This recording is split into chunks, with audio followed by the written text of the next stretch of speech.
বার মরণের চিঠি যখন আসবে আমার, কালিমার তালকিন দিও বারে বার, প্রাণ খুলে দেখব চেহারা তোমার, দেখে লাও রওজা তোমার, দেখে লাও রওজা তোমার। আল্লাহুম্মা সাল্লি আলা সাইয়্যিদিনা মাওলানা মুহাম্মদ ওয়া আলা আলি সাইয়্যিদিনা।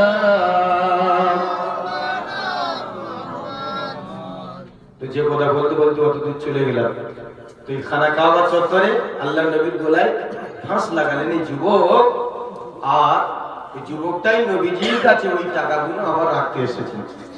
যুবকের তাকে আল্লাহর নবী জিজ্ঞাসা করলেন, বাবা যুবক তুমি এই টাকাগুলো পেলে কোথায়? তা বললেন, আমি অমুক ব্যক্তিকে খানা কাবা চত্বরে গলায় ফাঁস লাগিয়েছি, আমার লিডার আবু জেহেল আমাকে এই টাকাগুলো দিয়েছে। নবীজি ওই যুবকটার দিকে তাকালেন, যে এই তো আমার গলায় ফাঁস লাগিয়েছে, আমার গলায় ফাঁস লাগিয়ে আমার টাকাটা আমার কাছে রাখতে এসেছে।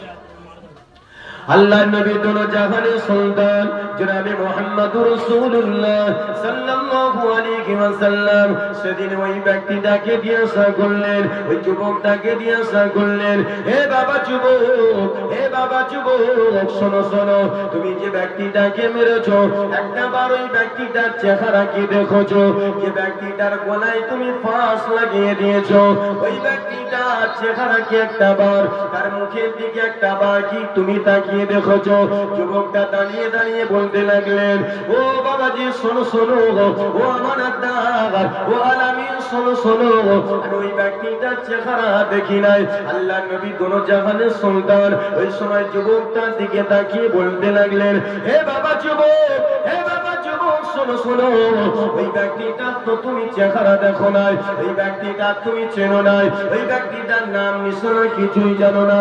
হে বাবা যুবক, ওই ব্যক্তিটার যে গলায় তুমি যে জিনিসটা দিয়ে ফাঁস লাগিয়েছিলে, যে মাথার পাগড়িখানা নিয়ে তুমি গলায় ফাঁস লাগিয়েছিলে, ওই পাগড়িটা কি দেখলে তুমি চিনতে পারবে?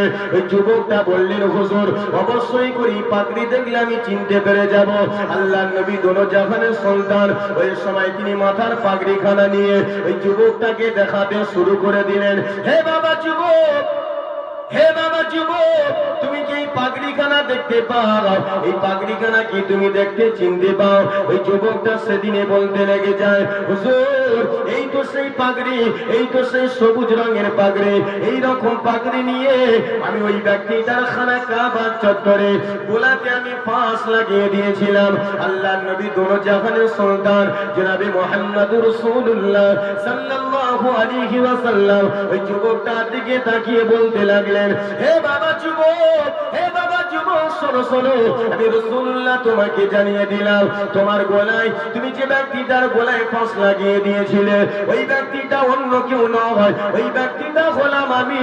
তোমার গলায় ফাঁস লাগিয়ে দেওয়ার কারণে আমি রাসূলুল্লাহ আমার গলাতে কিভাবে তোপ লেগে আমার গলার চামড়াটা কিভাবে ছিঁড়ে গেছে দেখো। হে বাবা যুবক, আমার গলাতে যেভাবে তুমি ফাঁস লাগিয়ে দিয়েছিলে আমি রাসূলুল্লাহ সেদিনে হয়তো মারা যেতাম। হে বাবা যুবক, আমি গোলাম ওই আমিনার নয়নের পুত্রী মুহাম্মদ, আমি আব্দুল্লাহর নয়নের পুত্রী মুহাম্মদ, আমি জনাবে মুহাম্মদুর রাসূলুল্লাহ সাল্লাল্লাহু আলাইহি ওয়াসাল্লাম, যার মারার কারণে তোমার লিডার আবু জেহেল আমাকে তোমাকে এত আমানত দিল।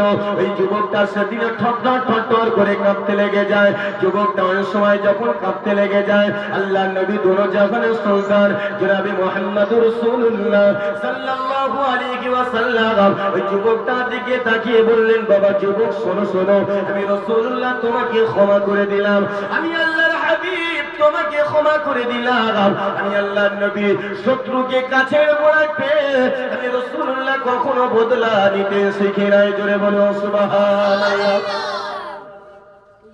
হে দুনিয়াবাসী মনে রাখো, আল্লাহ নবী দোনো জাহানের সুলতান জনাব মুহাম্মদুর রাসূলুল্লাহ সাল্লাল্লাহু আলাইহি ওয়াসাল্লাম সেদিনের যুবকটার দিকে তাকিয়ে বললেন, হে বাবা যুবক, তুমি যে আমার গলায় ফাঁস লাগিয়ে দিয়েছিলে বাবা, তোমার ফাঁস লাগার কারণে আমি রাসূলুল্লাহ একটা সপ্তাহ ঠিকমতো খেতে পারি নাই। আমি রাসূলুল্লাহ আমার গলাতে এতটা ব্যথা হয়েছিল, এতটা পেন হয়েছিল, এতটা আমি রাসূলুল্লাহ অসুস্থ হয়ে গিয়েছিলাম। হে বাবা যুবক, তোমার আমানত তুমি আমার কাছে এনেছো, যদি তোমার মনে চায় তুমি আমার কাছে রেখে দিতে পারো, যদি মনে যদি না চায় এই টাকা তুমি ফিরিয়ে নিয়ে চলে যেতে পারো। জোরে বলো সুবহানাল্লাহ। আমি নেত্রা দাদা ছেলে যদি ওই দিকে মার খেয়ে আসে, আর যে মেরেছে ও যদি একদিন এই নেত্রায় আসে, ওর মোবাইল টাকা পয়সা সব সময় কেড়ে ওর গাছের গোড়ায় বাঁধবে না, পারবে না।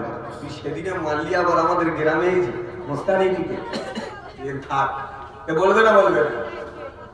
কিন্তু আল্লাহ নবী বললেন, শত্রুকে কাছের গোড়ায় পেলাম, আমি রাসূলুল্লাহ প্রতিশোধ নেব না। জোরে বলুন সুবহানাল্লাহ। আমি ক্ষমা করে দিলাম। জোরে বলুন সুবহানাল্লাহ। আল্লাহ নবী যখন ক্ষমা করে দিলে, মক্কার যুবক সেদিনে একবার নবীজির দিকে তাকায়, টাকা গুনে নিয়ে একবার পিছনের দিকে তাকায়, কি করব কি করব। পরে চিন্তা করলেন, আমি যার গলায় ফাঁস লাগালাম, যার জন্য উপহার পেলাম, তার কাছে রাখলাম, আমার পিতামাতা, আমার গ্রামবাসী, আত্মীয় স্বজন সবাই মিলে একটাই কথা বলে যে ওনার মতো আমানতদার পৃথিবীতে আর নাই, উনি হলেন আল আমিন। তো আমি উনি যে কালেমা প্রচার করেছে, বরঞ্চ আমি ওনার হাতে হাত দিয়ে ঈমানের কালেমা পড়ে মুসলমান হয়ে যাব। যুবকটা দাঁড়িয়ে দাঁড়িয়ে এটা মনস্থির করে নিলে, দৌড়ে এসে আল্লাহ নবীর কদম মোবারক জড়িয়ে ধরলেন। ধরে আল্লাহ নবী বললেন, এই বাবা ওঠো, ইয়া রাসূলুল্লাহ আপনি আমাকে ক্ষমা করে দেন, আমি এখনই আপনার হাতে হাত দিয়ে ঈমানের কালেমা পড়ে মুসলমান হয়ে যেতে চাই। জোরে বলুন সুবহানাল্লাহ। তিনি কালেমা পড়ে মুসলমান। তলোয়ার লেগেছে, গালাগালি লেগেছে, টাকা লেগেছে, ঘুষ লেগেছে, আদর্শর কাছে হার লেগেছে, আদর্শের কাছে, নীতির কাছে গোলাম হয়ে গেছে। এই জন্য বাজার থেকে কোন এক দার্শনিক বলেছে যে বাজার থেকে টাকা দিয়ে গোলাম কিনতে পাওয়া যায়, আর ব্যবহারে রাজাকে গোলাম বানানো যায়। ব্যবহারে রাজাকে গোলাম বানানো যায়, টাকা দিয়ে গোলাম কিনতে পাওয়া যায়, আর ব্যবহার দিয়ে রাজাকে গোলাম বানানো যায়, কোন এক দার্শনিক বলেছে। এই জন্য আল্লাহ নবী যে নীতি আদর্শ আমাদের রেখে গেছে, আমাদের মুসলমানদের ভিতরে আল্লাহ সে নীতি আদর্শ, সেই নৈতিকতা যেন দান করেন। সকলে বলুন আল্লাহুম্মা আমিন। যে কথা বলছিলাম, কাজী আবু বকর থলে ভর্তি টাকা পেলেন, বৃদ্ধাকে ফিরিয়ে দিলেন, বৃদ্ধাকে ফিরিয়ে দিলেন। আমরা যদি ওরকম টাকা পাই, ওই টাকা পাওয়ার লোভে আমি আপনি কত টাকা কাটতেছি, যদি এক কোটি মেলে, যদি মেলে। তো কাজী আবু বকর বৃদ্ধাকে যখন তিনি ফিরিয়ে দিলেন, বৃদ্ধা সেদিনে দোয়া করতে লাগলেন যে আল্লাহ পেলে এতগুলো টাকা, আমাকে ফিরিয়ে দিল, বিনিময়ে কিছু দিতে চাইলাম, খুশি হয়ে উপহার স্বরূপ কিছু দিতে চাইলাম, তথাপিও সে কবুল করলো না। আল্লাহর কাছে ওই বৃদ্ধাটা দোয়া করলো, দোয়া করতে লাগলো। বেশ 2-4 বছর হয়ে যাওয়ার পরে কাজী আবু বকর একদিন তিনি শাম দেশে সফর করবেন। কোথায়? শাম দেশে সফর করবেন। জলজাহাজে তিনি যাত্রী, জলজাহাজে উঠেছেন, জাহাজে উঠেছেন, নদীর মাঝ বরাবর গেলেন। তিনি এত বড় আমানতদার ছিলেন। আরেকটা আমানতদারের কোথায়, চুপ কর বস, আরেকটা আমানতদারের কথা মনে পড়ে যায়, এই ঘটনাটা এখানে থাক। আরেকটা আমানতদারের কথা মনে পড়ে যায়, আমাদের এখানে জায়গা জমি বিক্রি হয় না, হয় না? জায়গা জমি বিক্রি হয় তো। তো একজন ব্যক্তি, হযরত ওমরের যুগে একজন ব্যক্তি জায়গা বিক্রি করছে।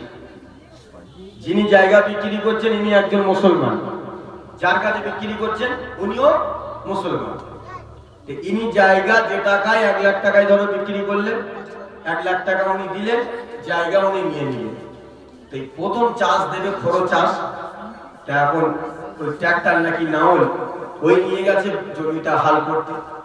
হাল করার সময় দেখলো একটা কলসি ভর্তি টাকা, একটা কলসি ভর্তি শুধু স্বর্ণ মুদ্রা পাওয়া যাচ্ছে, টাকা পয়সা ভর্তি। ও তখন চিন্তা করলো, আল্লাহ আমি মুসলমান, নামাজ কালাম পড়ি, নামাজ রোজা করি, এখন এই টাকাগুলো যে পেলাম, টাকাগুলো তো আমার নয়, তাহলে আগে আগে যে জমি ছিল যার ছিল নিশ্চয়ই সেই ব্যক্তিটা এখানে পুঁতে রেখে গেছে, অতএব ওর আমানত ওর কাছে দিয়ে আসি। তো এই মুসলমানটা কি করলেন, ক্রেতা যিনি বিক্রি করেছেন ওনার কাছে গেলেন, গিয়ে বললেন যে ভাই এই টাকাটা আপনি এই আপনার জমিতে এটা পেলাম, আপনি এটা নিয়ে নেন। বলে না না ভাই, ওগুলো আমার না, কার জিনিস আমাকে দিতে এসছো, ওগুলো আমার না। বলে ভাই তোমার জমিতে তো পেলাম, তুমি আমার কাছে বিক্রি করলে, আমি তোমার জমি থেকে এই জিনিসগুলো পেলাম, অর্থাৎ তোমার না থাকা, তুমি এই জিনিসগুলো না। বলে না ভাই, আমি কার মাল নিয়ে আমি কবরে যাবো, অতএব আমার বড় লোক হওয়ার শখ নেই বা তুমি নিয়ে যাও। তিনি বললেন ভাই ওটা তো আমারও জিনিস নয়, আমি খুলতে গিয়ে পেলাম তো তোমার কাছে জমি কিনেছি, তো সবে তো দুদিন হচ্ছে, তা তোমার না তো কার, তোমার নিতে হবে। দুজনের ভিতরে ঝামেলা লেগে, তো বলে আমি নেবো না, আর এ বলে তোমাকেই নিতে হবে। বলে ভাই আমি জমি বিক্রি করেছি, যে 1 লাখ টাকা, সে 1 লাখ টাকা বুঝে পেয়েছি, তোমার জমি তোমাকে দিয়ে দিয়েছি, আর জমির সাথে আমি সব দাবি দেওয়া ছেড়ে দিয়েছি। অনেকে জমি বিক্রি করে কিন্তু টানটা রয়ে যায় জমির প্রতি, থাকে না থাকে না।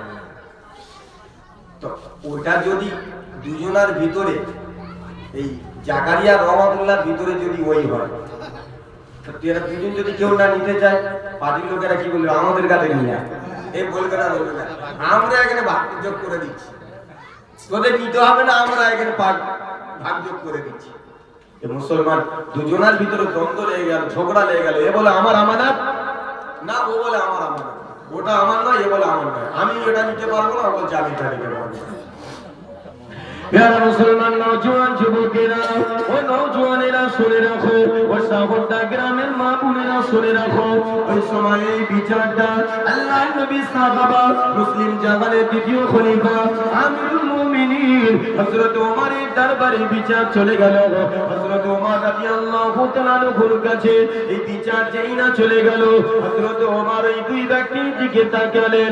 হযরত ওমর যখন ওই দুই ব্যক্তির দিকে তাকিয়ে দেখলেন যে দুজনাই আসলে মুসলমান, দুজনকে জিজ্ঞাসা করলেন। ওই সময় ক্রেতা বলতে লেগে যায়, ও খলিফা ওমর, ও আমাদের দেশের রাষ্ট্রপতি ওমর, শোনো শোনো, আমি যখন জমি কিনেছিলাম হুজুর, ওই জমিটা আমি ফসল চাষের জন্য, আমি যখন ওই জমিটা চাষ দিতে গেলাম, ওই জমিতে আমি এইরকম কলসি ভর্তি স্বর্ণ মুদ্রা আমি পেলাম। ও খলিফা ওমর, পূর্বের মালিক কিনেছিল, অতএব এনার কাছে গিয়ে যখন আমি বললাম যে ভাই তোমার আমানত তুমি নিয়ে নাও, ওই জমি বিক্রেতা বললেন হুজুর যে ওই মালটা আমার নয়, ইয়ার ও আমিরুল মুমিনিন, তবে ওই মালটা কার, আমি কার কাছে নিয়ে যাব?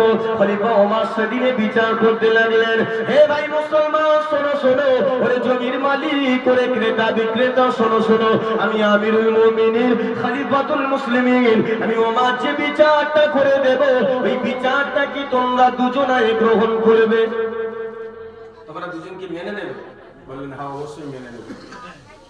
আমরা বিচার করলে কি হবে, তুই নিবি নি, এ নেবে না, তো আমার এখানে থাক, অন্য মহল্লা, তুই নিবি নি, ও নেবে না, আমার এখানে থাক। তখন হযরত ওমর রাদিয়াল্লাহু তাআলা আনহু বললেন, এই তোর ঘরে ছেলে আছে? বললে হ্যাঁ। তোর ঘরে মেয়ে আছে? বললে হ্যাঁ। বলে ওদের দুজনার বিয়ে দিয়ে দে, ওদের দুজনার বিয়ে দে, ওদের দুজনার বিয়েতে যে খরচটা হবে, কি হলো, ও চল যা, ও থাকলে ডিস্টার্ব করতে বলো, ওদের দুজনার বিয়েতে যে খরচটা হবে তোমরা দুজনাই খরচ করবে, আর ওদের বিয়েতে এই টাকাগুলো সব খরচ করে ফেলবে, আর যেটা অবশিষ্ট যেটা থাকবে সেটা মেয়েটাকে কিছু একটা কিনে তোমরা দিয়ে দেবে। জোরে বলুন সুবহানাল্লাহ। সূক্ষ্ম বিচার দেখেন, তুমি নেবে না, ও নেবে না, তোমাদের দুজনা ছেলে মেয়েদের বিয়েতে খরচ হয়ে যাবে। আমার কত বড় আমানত ছিল, আল্লাহ সেই আমানতদার হিসেবে আমাদেরকে যেন কবুল করেন, সকলে বলুন আল্লাহুম্মা আমিন। আসুন, কাজী আবু বকর কোথায় যাচ্ছে? শাম দেশে সফর করছে, ওই নদী পথে, জলজাহাজে। নদী পথে যখন তিনি জলজাহাজে যাচ্ছেন, তো কাজী আবু বকর দেখতে পায় এমন সময় জলজাহাজে উঠেছে, মাঝ বরাবর গেছে, নদীর মাঝ বরাবর, এমন সময় ঝড় তুফান উঠে। আর বিপদের সময় কার কথা মনে পড়ে? বিপদের সময় এই বাংলার কথা বলে, খেলাই বললে বিড়াল গাছ ওঠে। প্যারা মুসলমান নওজোয়ান যুবকেরা, ও আল্লাহ পাকের নেক বান্দা বান্দিরা শুনে রাখো, কাজী আবু বকর যখন ওই দরিয়ার মাছ বরাবর চলে গেলেন, কিনারা দরিয়ার মাঝখানে গিয়ে যখন দরিয়ায় এমন করে ঝড় তুফান উঠে গেল, কাজী আবু বকর সেদিনে জোরে জোরে আল্লাহ কোরআন শরীফ পড়তে লেগে যায়, আল্লাহ পাকের কালামুল্লাহ শরীফ পড়তে লেগে যায়। তাবারাকাল্লাযী বিয়াদিহিল মুলক ওয়া হুয়া আলা কুল্লি শাইইন কাদির আল্লাযী খালাকাল মাউতা ওয়াল হায়াতা লিয়াবলুয়াকুম أيكم أحسن عملا وهو العزيز الغفور। ওই সময় কাজী আবু বকর আল্লাহ পাকের কালামের শরীফের হাফেজ ছিলেন। কাজী আবু বকর এমন করে তিনি দরিয়ার মাঝ বরাবর যখন দরিয়ায় এমন করে ঝড় তুফান উঠে গেল, কাজী আবু বকর আল্লাহর কালামুল্লাহ শরীফ জোরে জোরে চিৎকার করে করে পড়তে লেগে যায়, দুনিয়ার সমস্ত কথা তিনি ভুলে যায়। কাজী আবু বকর ওই সময় দরিয়ার মাঝ বরাবর যখন আবার তিনি সূরা ইয়াসিন শরীফ পড়তে লেগে যায়, ওই দরিয়ার মাঝখানে সবাই যে যার মুখ উত্তর করে কাঁদে, সবাই কাঁদে আল্লাহ আমার বাচ্চার কি হবে, জনম দুঃখী মা কাঁদে আল্লাহ আমি না হয় মারা যাব কিন্তু আমার বাচ্চার কি হবে, কলিজার টুকরা আব্বা জান কাঁদে আল্লাহ ও রব্বুল আলামিন আল্লাহ আমার জনম দেওয়া সন্তানের কি হবে। কাজী আবু বকর তিনি দুনিয়ার সমস্ত কথা ভুলে গেলেন, শুধু আল্লাহর কালামুল্লাহ শরীফ পড়তে লেগে যায়, আল্লাহ দরবারে সাহায্য প্রার্থনা করতে লেগে যায়। ও রব্বুল আলামিন আল্লাহ আমার যদি কোনো কাজ তোমার দরবারে ইলাহিতে যদি মঞ্জুর হয়ে যায়, ও রব্বুল আলামিন আল্লাহ তুমি যদি আমাকে হায়াতে জিন্দেগিতে রাখো, যদি আমার হায়াতে কি থাকে মালিক তুমি আমাকে সুস্থ অবস্থায় কিনারায় পৌঁছে দিও আল্লাহ দরবারে। কাজী আবু বকর এমন করে দোয়া করতে লেগে যায়। কাজী আবু বকর হঠাৎ করে তিনি দেখতে পেয়ে যায় যে দমকা একটা হাওয়া এসে ওই জলতা গাছটা চূর্ণ বিচূর্ণ হয়ে গেল। কাজী আবু বকর দেখতে পেয়ে যায়, তিনি চোখটা বন্ধ করে নিলেন, চোখটা বন্ধ করে তিনি তক্তার উপরে চোখটা মেলে দেখে যে একটা তক্তার উপরে উনি ভাসেন। কাজী আবু বকর আস্তে আস্তে করে কিনারায় পৌঁছে গেলেন, কিন্তু সঙ্গের সাথীরা যারাই ছিল তারা সবাই হারিয়ে গেল। সঙ্গের সাথীরা যারাই ছিল সবাই একে একে চোখের সামনে তাদেরকে মরণ দেখতে পেল, তারা ছটফট করতে লাগলো। ওই দরিয়ার মাঝখানে তিনি দেখতে পেয়ে যায় যে সঙ্গের সাথীরা সবাই হাবুডুবু কাটছে, কিন্তু কাজী আবু বকর আল্লাহর কালামুল্লাহ শরীফ জবান দিয়ে বিন্দু মাত্র ছাড়লো না। ওই মালিক যে মালিকের কোরআন শরীফ বার করে পড়ছিল, ওই মালিক কাজী আবু বকরকে কিনারায় পৌঁছে দিলেন। জোরে বলুন সুবহানাল্লাহ, জোরে জোরে আল্লাহুম্মা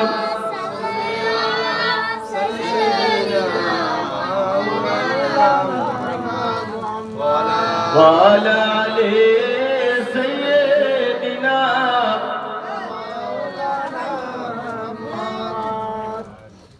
ও শহরে মুহাব্বত जहाँ मुस्तफा है वही